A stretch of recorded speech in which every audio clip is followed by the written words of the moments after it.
Bienvenidos a nuestro canal. El día de hoy contaremos con una psicóloga española que nos explicará cómo se genera la adicción al placer.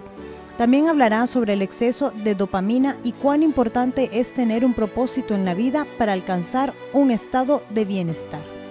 Hoy conversaremos con Marian Rojas Estapé. ¿Qué hace y quién es Marian Rojas Estapé? Es decir, yo me paso el día en mi consulta viendo pacientes. Entonces tengo una vida muy normal. Soy una persona muy normal, casada, con niños, hago una vida bastante normal.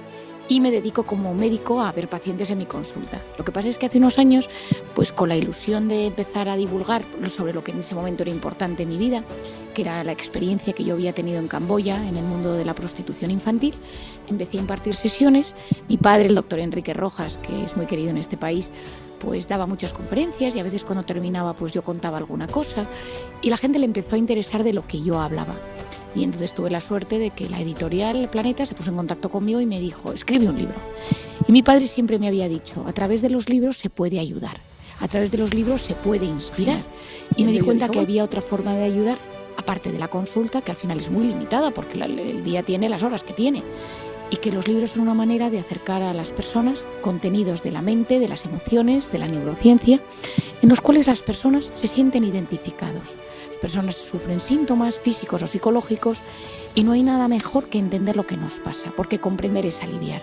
Si yo comprendo lo que me está sucediendo, me siento aliviado y soy más capaz de gestionarlo. Marian nos cuenta sobre su libro y cómo este ha llegado a ayudar a muchas personas.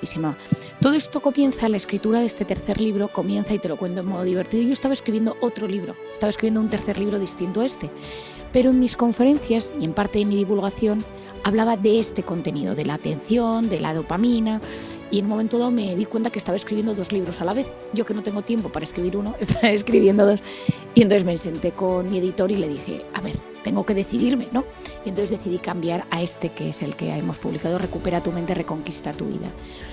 Debido a mi trabajo en la consulta, yo observo, y entonces cuando tú observas a la gente lo que te cuenta, sus dramas, sus fantasmas, pues sus miedos más profundos, sus inseguridades, de lo que se queja, tú a raíz de eso haces un diagnóstico de la sociedad. O sea, a todos nos pasa un poco de esto. Cuando escribí Cómo hacer que te pasen cosas buenas, pues sufrimos de estrés crónico. ¿Por qué? Pues ahí explicaba.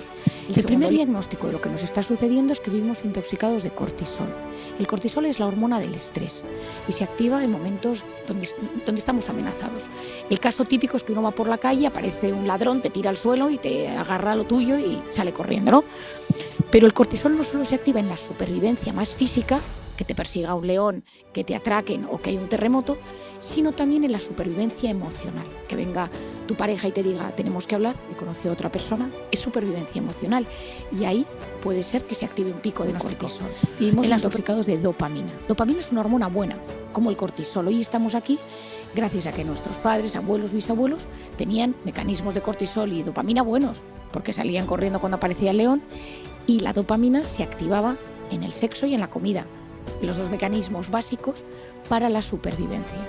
Y es fundamental que el placer exista, porque nosotros hacemos las cosas porque existe un placer para ser así. Y el tercer bloque del libro, que es narrativo, que lo he hecho para que se cuente en los institutos, en los colegios, en las universidades, los padres lo lean con sus hijos adolescentes, es cómo esto se origina, dónde empieza pues esto que estamos viviendo ahora, que ha llegado para quedarse. Es decir, yo no soy una persona anti-digital y anti-pantallas, lo que soy una persona que explico lo que esto genera y por lo tanto hay que decidir de forma adecuada cómo introducir esto en nuestras vidas.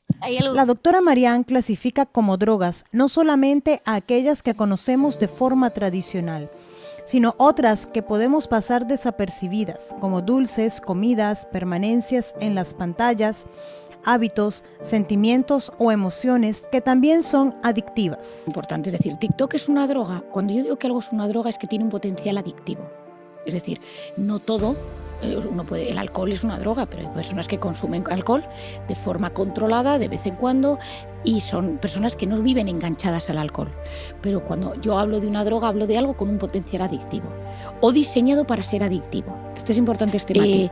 Ese potencial adictivo, que las pantallas lo tienen, quien no se ha visto de repente enganchado a una red social y dices, llevo X horas enganchado a esto. ¿Es malo TikTok? No. Lo que pasa es que es malo cuando domina tu vida, cuando te hace perder una cantidad enorme de tiempo. Según el libro de la doctora Marian Rojas, ella nos va a explicar qué son lo que ella llama carreteras neuronales. Y hay un concepto en que en el libro yo explico que se denominan carreteras neuronales. Te lo voy a explicar. Es muy simple, es un concepto muy simple. Tú imagínate que tú juegas, voy a pensar en alguien, una persona de 40 años que juega con su hijo al parchís, y entonces empieza a jugar o al ajedrez o tal, y entonces en ese rato de padre con hijo hay un placer. 5 bolitas de dopamina circulan por la carretera del dominó o del ajedrez. Uno lo pasa bien, uno se ríe, uno tiene ese rato agradable. Está bien, y es un hábito familiar de juego. Imagínate que a ese niño, al cabo de unos meses, por la comunión, por el cumpleaños, le regalan una Play, videojuegos, y ese niño empieza a jugar de forma compulsiva a eso. Digo compulsiva en el sentido que no deja de jugar. Mamá, quiero jugar hoy otra hora más, por favor. Ahí no circulan 5 bolitas de dopamina, ahí circulan 50. Y son lo que yo denomino ladrones de dopamina. Están diseñados para generar cada vez más dopamina. Entonces esa carretera se va haciendo más grande y cada vez va circulando más dopamina. ¿Por qué se convierten en ladrones de dopamina? Porque empiezan a robar la dopamina de las carreteras secundarias, de las carreteras rurales. Pasa un año y tú a tu hijo le dices, vuelves a jugar conmigo al dominó, y te dice, papá, me aburre, no quiero. Y probablemente no quiera jugar y le parezca algo completamente aburrido. ¿Por qué sucede esto? Porque la carretera del dominó se ha vaciado de dopamina y lo que le genera placer es el videojuego. Pues esto pasa con la lectura y las series. Tú lees por la noche un libro apasionante antes de irte a dormir, 50 bolitas de dopamina. Tú te enganchas a las series, 500 bolitas. Tú tienes relaciones sexuales con tu pareja, 100 bolitas, 150 bolitas. Empiezas a ver porno, 200, 300, 400 bolitas. Tú sustituyes por ejemplo, tú tomas fruta y entonces algo rico, le das a tus hijos fruta de merienda y de repente un día empiezas a meterle galletas, un caramelillo, no pasa nada, tal. Pues claro, tiene mucho más azúcar, tiene más sabor. Y por lo tanto, cuando le das fruta, te dice, no sabe a nada. A la gente le explico y digo, tenemos que volver a reconfigurar esas carreteras, a conseguir que esas carreteras que se han llenado de arbustos, de pinchos, pues hay que volver a generar espacio. En el caso más grave, tú imagínate que alguien empieza alcohol, cocaína y mete otra droga, la que sea. Al final solo circula dopamina por ahí. Entonces la gente te dice, y esto se ve como psiquiatras y psicólogos y terapeutas, uno de los síntomas típicos de los adictos graves es que no disfrutan con ningún placer cotidiano. Cuando tú vives enganchado a una droga, los placeres cotidianos, ir a visitar a tu madre, quedar con amigos, e ir a ver un partido de fútbol, nada te llena. Lo único que quieres es estar enganchado a tu droga. Y la doctora nos enseña que un hábito o una conducta nos lleva a una adicción y posteriormente esto nos lleva a un sentimiento de culpabilidad y malestar en el cuerpo. Que es la que te ayuda a ver más allá es la corteza prefrontal. Cuando tú eres adicto, la corteza prefrontal está muy dañada. Por eso la doctora Nora Volkow dice, los adictos son víctimas de su deterioro de corteza prefrontal. O sea, la que te ayuda a ver las consecuencias de las cosas es la corteza prefrontal. Es de ver a largo abstinencia. Esto es importantísimo, Mili. A veces es porque está en la necesidad de placer, nubla cualquier cosa, y la otra es la sensación de malestar que se ha producido al dejar el consumo. Por ejemplo, en una persona que tiene problemas de alcohol, el síndrome de abstinencia. En algunos tipos de drogas, el síndrome de abstinencia es tan sumamente fuerte, no hay corteza prefrontal, y entonces en ese momento lo único que importa es volver a consumir. La doctora Marian nos cuenta que la falta de propósito nos hace sustituir esa sensación por el no aburrirnos y sentir cosas nuevas. ¿Qué más nos puede decir sobre esto? En mi opinión, la palabra felicidad está muy manida, se habla mucho de la felicidad, ¿no? Pero bueno, para mí la felicidad es como un estado de bienestar, un equilibrio entre las expectativas que yo tengo con la vida y cómo las voy disfrutando y gestionando. Es decir, la felicidad no es un estado de plenitud constante, eso no existe, al menos en este barrio.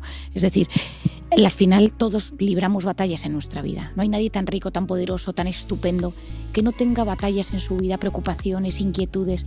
Y parte yo creo que de la felicidad en la vida consiste en aceptar que nos van a llegar cosas malas y que cuando lleguen las malas las gestionemos de la mejor manera posible y que las buenas seamos capaces de disfrutarlas. Esa esperanza por algo, tener esa ilusión, consigue que la persona tenga más energía, más fuerza para sobrevivir. La logoterapia es la terapia del sentido. Nuestra mente, nuestro cuerpo, nuestro espíritu, nuestra alma, como cada cual lo queramos llamar, no les gusta vivir en el vacío. Porque el vacío es angustioso, el vacío es vértigo, el vacío es precipicio. Y ante la ausencia de sentido, tendemos a sustituir sentido por sensaciones. Hay la sensación que el sistema inmune se deteriora y pueden empezar enfermedades autoinmunes, enfermedades inflamatorias. La mente y el cuerpo están profundamente unidos.